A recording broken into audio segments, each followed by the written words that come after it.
Hello guys, ito nga yung kaganapan natin ngayong araw na ito at binisita natin ang bukid dahil wala nga nakatira dito, pero meron namang caretaker na nagatingin-tingin.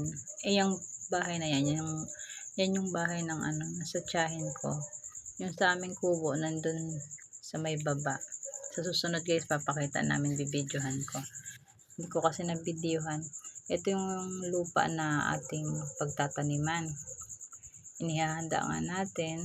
Nilinis natin ng konti. Dahil sayang naman, nakatambay lang yung lupa na pwede naman natin pagtaniman. Dahil nga sa mahal ng bilihin ngayon, mahal ng gulay.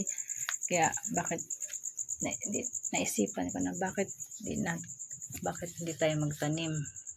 Taniman natin yung lupa para mapakinabangan. Ito nga yung itsura ng palibot guys. Ayan, nilinis natin ng konti dahil nga wala palaging tao dito. Ayan, binisita natin. Maganda dito guys kasi sariwa ang hangin, tahimik. Kaya kung ako lang, mas gusto ko dito tumira sa bukid. Kaya lang nga, may mga estudyante ako guys, kaya dito kami sa may lapit sa dagat nakatira. Pero nagbabalak akong lumipat dito sa bukid guys para makapag-alaga ng hayop at makapagtanim, para makapag-concentrate. Kasi nga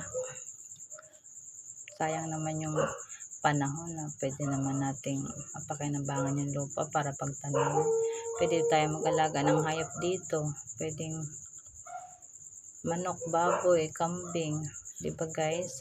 Sayang naman. Para meron tayong aanihin ng mga itlog, gulay. Dahil sa mahal ng bilihin, sayang naman ang panahon. Kaya kailangan lang talaga sipag at tiyaga. Kaya yan guys yung itsura ng palibot natin. May mga nakatanim ng saging dyan guys. Kaya minsan nakaka-harvest na dyan ng saging. At madami din puno. Kaya sariwa ang hangin. Fresh na fresh, kaya masarap tumira dito sa bukid. Yun lang, problema lang pag maulan. Maputik talaga. Kaya, pero kaya naman. Importante makapagtanim tayo. At yan nga, kung kayo guys, sa palagay nyo, gusto nyo rin ba sa ganitong lugar tumira?